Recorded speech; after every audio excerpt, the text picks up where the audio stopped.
Of John. Now a certain man was ill, Lazarus of Bethany, the village of Mary and her sister Martha. Mary was the one who anointed the Lord with perfume and wiped his feet with her hair. Her brother Lazarus was ill. So the sisters sent a message to Jesus, "Lord, he whom you love is ill." But when Jesus heard it, he said, "This illness does not lead to death. Rather, it is for God's glory, so that the Son of Man may be glorified through it." Accordingly, though Jesus loved Martha and her sister and Lazarus, after having heard that Lazarus was ill, he stayed 2 days longer in the place where he was. Then after this he said to his disciples, "Let us go to Judea again." The disciples said to him, "Rabbi, the Jews were just now trying to stone you, and are you going there again?" Jesus answered, "Are there not 12 hours of daylight? Those who walk during the day do not stumble, because they see the light of this world. But those who walk at night stumble, because the light is not in them." After saying this, he told them, "Our friend Lazarus has fallen asleep, but I am going there to awaken him." The disciples said to him, "Lord, if he has fallen asleep, he will be all right." Jesus, however, had been speaking about his death, but they thought he was referring merely to sleep. Then Jesus told them plainly, "Lazarus is dead. For your sake I am glad I was not there, so that you may believe. But let us go to him." Thomas, who was called the Twin, said to his fellow disciples, "Let us also go, that we may die with him." When Jesus arrived, he found that Lazarus had already been in the tomb 4 days. Now Bethany was near Jerusalem, some 2 miles away, and many of the Jews had come to Martha and Mary to console them about their brother. When Martha heard that Jesus was coming, she went and met him, while Mary stayed at home. Martha said to Jesus, "Lord, if you had been here, my brother would not have died. But even now I know that God will give you whatever you ask of him." Jesus said to her, "Your brother will rise again." Martha said to him, "I know that he will rise again in the resurrection on the last day." Jesus said to her, "I am the resurrection and the life. Those who believe in me, even though they die, will live. And everyone who lives and believes in me will never die. Do you believe this?" She said to him, "Yes, Lord, I believe that you are the Messiah, the Son of God, the one coming into the world." When she had said this, she went back and called her sister Mary and told her privately, "The teacher is here and is calling for you." And when she heard it, she got up quickly and went to him. Now Jesus had not yet come into the village, but was still at the place where Martha had met him. The Jews who were with her in the house consoling her saw Mary get up quickly and go out. They followed her because they thought she was going to the tomb to weep there. When Mary came where Jesus was and saw him, she knelt at his feet and said to him, "Lord, if you had been here, my brother would not have died." When Jesus saw her weeping, and the Jews who came with her also weeping, he was greatly disturbed in spirit and deeply moved. He said, "Where have you laid him?" They said to him, "Lord, come and see." Jesus began to weep. So the Jews said, "See how he loved him." But some of them said, "Could not he who opened the eyes of the blind man have kept this man from dying?" Then Jesus, again greatly disturbed, came to the tomb. It was a cave, and a stone was lying against it. Jesus said, "Take away the stone." Martha, the sister of the dead man, said to him, "Lord, already there is a stench, because he has been dead 4 days." Jesus said to her, "Did I not tell you that if you believed, you would see the glory of God?" So they took away the stone. And Jesus looked upward and said, "Father, I thank you for having heard me. I know that you always hear me, but I have said this for the sake of the crowd standing here, so that they may believe that you sent me." When he had said this, he cried with a loud voice, "Lazarus, come out." The dead man came out, his hands and feet bound with strips of cloth, and his face wrapped in a cloth. Jesus said to them, "Unbind him and let him go." Many of the Jews, therefore, who had come with Mary and had seen what Jesus did, believed in him. The gospel of the Lord. Praise to you, O Christ.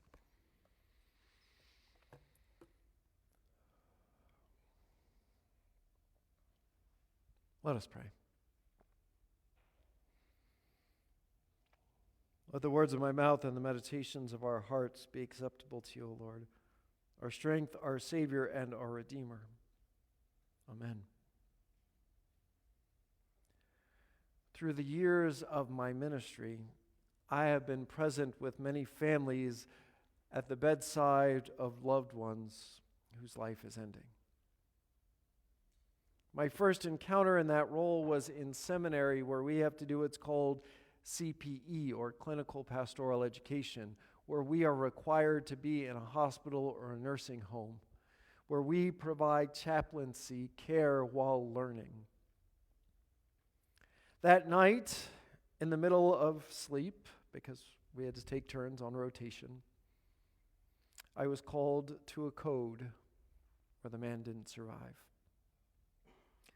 The family was brought in and told what had happened, and then I was left there with the family without ever being introduced, pushed off to the side.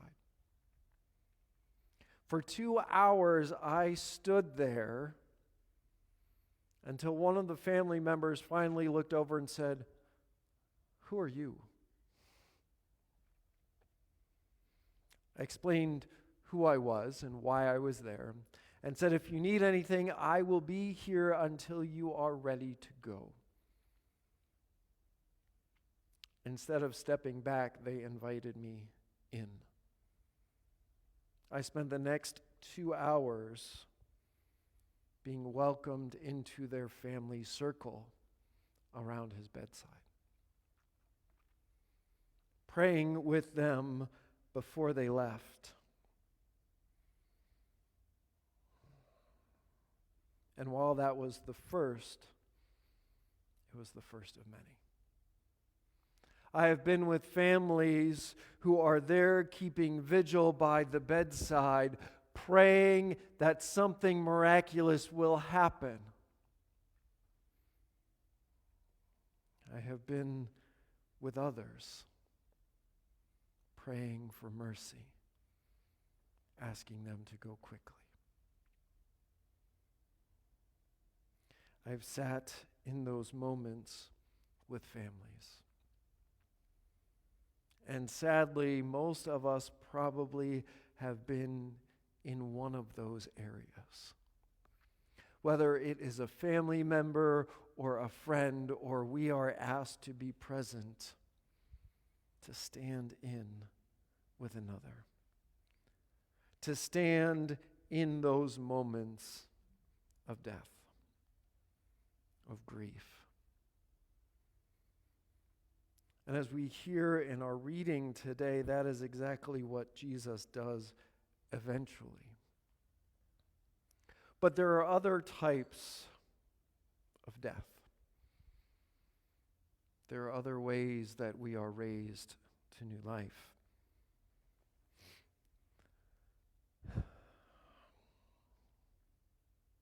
I had a friend of mine that I knew growing up.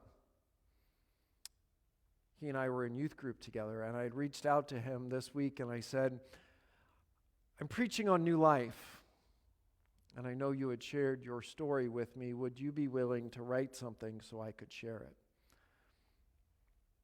So I got this yesterday. And he said, "I was a 19-year-old kid in small-town upstate New York who went to a bigger city and got into lots of trouble. I started drinking, drugs, a few arrests piled up. Eventually, I lost my job, the girl, and was about to get evicted. AA and the support groups push faith pretty hard, so I went to church for the first time. I was a teenager many years later. I felt a presence. I started going to that church a little more. Addiction support leans heavy on God getting you through it. For whatever reason, I'm not the type to ask God for things. Seems like He's got other things to do, other things to handle in the world. But I do feel some connection. Like there was actually someone listening. You don't ask that person for a better job or new toys. I just kind of try to love one another as he asked me to before the day he died. Not to downplay our upbringing, the church together, but I was just kind of there because my parents thought, I guess, I should be there. I learned Christianity through confirmation and First Communion, but it was just going through the motions. It wasn't until I was beat up, underweight, broke, and almost homeless that I guess whatever receptors in my head were really hoping that when I looked to the sky, someone was going to be looking back at me. I haven't been a perfect angel as far as recovery over the past 20 years. But sometimes drunks and drug addicts need to do more research, and I have. But nowhere near the point I was years and years ago when I first connected. It's true maybe that if I felt a connection to God I feel now, perhaps I wouldn't have messed up so bad. Maybe. But as a person who's gone in and out of faith, in and out of addictions, I am 100% confident that I have a lot better to go at life with God. What I mean was the absence of that feeling, that reason I was out on the roads being the party guy, maybe or maybe not, was something missing. But with this feeling, with this connection, I'm able to focus better. I'll add, he says in concluding, when I did go to church and felt the presence, I wasn't out of the woods. I'd stayed broke and skinny and barely paying my bills till I got sober fully and caught back up with my life. But it definitely felt as dark and lonely knowing that now someone upstairs was watching me try to do better.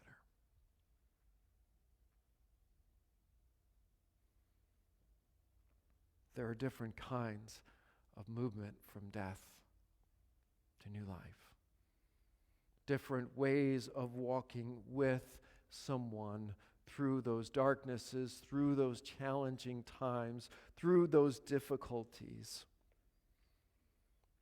And we hear in our reading just that.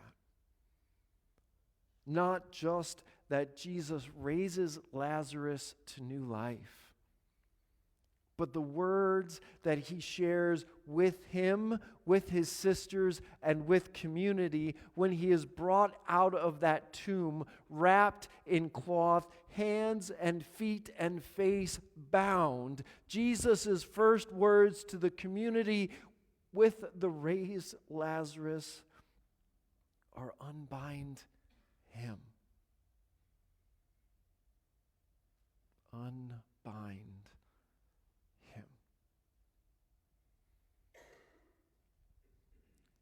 It is Jesus' faith. Not the faith of Lazarus or the faith of his sisters or the faith of the community that saves Lazarus. It is Jesus. It is Jesus' action that opens the tomb, that gives Lazarus and his sisters and community new life. The raising of Lazarus breaks understandings and ideals and seeks new ways to move forward, new paths, new lives, where God engages the world in new ways in and through Lazarus. Beyond the grief that went with that death, into a new understanding and promise that Jesus goes with Lazarus and the young man in my story and the families that we walk with. Not just those who are going through physical death, but those who are struggling to see a new life in Jesus. And it's not easy. And some of us might be like Mary and Martha, who when Jesus comes to them after the fact, because, none of us have ever done this, lashes out at Jesus in grief, going, Jesus, if you had only been here, this wouldn't have happened. Our brother would not have died. I wouldn't have gotten addicted.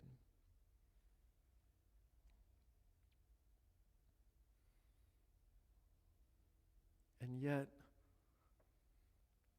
Jesus continues to remind us that God unbinds us, that God offers us new life, that God offers us light in the darkness, through the darkness.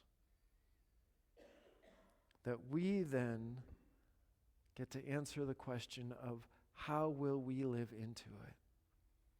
How will we live into the life that God invites us to? The new life that we have been transformed into, that we are continually being offered the promise that God has for us in the world, this new life. Maybe it is in big ways. Maybe it is through the grief and loss of a loved one, or the struggles of addiction that continue forward.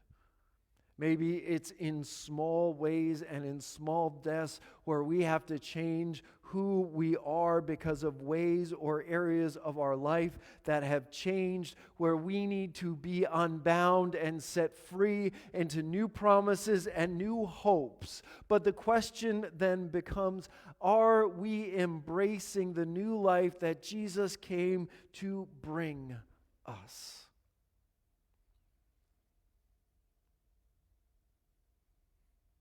Because in that time of Lazarus' renewal, Lazarus wasn't left alone. His sisters weren't left alone. The community wasn't left alone. And this young man wasn't left alone. God reminds us as we go through this Lenten season, as we get ever closer to what Jesus does on the cross, that reminds us God's willingness to come in human form, to experience grief and loss, to experience pain, so that we may know we are not alone, so that we may know we are loved, no matter what. No matter where we are, whether it's descending or being renewed or preparing to be unbound or unbound, we are reminded that God offers us new life through Jesus, who gives himself for us, so that we may have a new life in Christ, to offer, to walk with, and to be guided, enlivened, grace-filled, and continue to move forward with others. Amen.